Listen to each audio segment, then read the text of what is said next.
Hello and welcome. In the next section, he'll be detecting smiles in your camera app. So let's look at our project goals. So our own goal is to detect if a person is smiling on a photo. And ideally, we want to do that with a high confidence. We want to have a high probability that the person is actually smiling on the photo. Other goal is to actually learn how to work with images in deep learning. And also want to learn how to use convolutional neural networks for image classification. So we want to learn all that.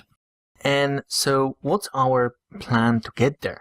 So the first thing that we need to do is that we need to get and prepare data for smile detection. And this is a very important step because we want to prepare data in the right way, and we have to make sure that it's small enough that we can process it quickly.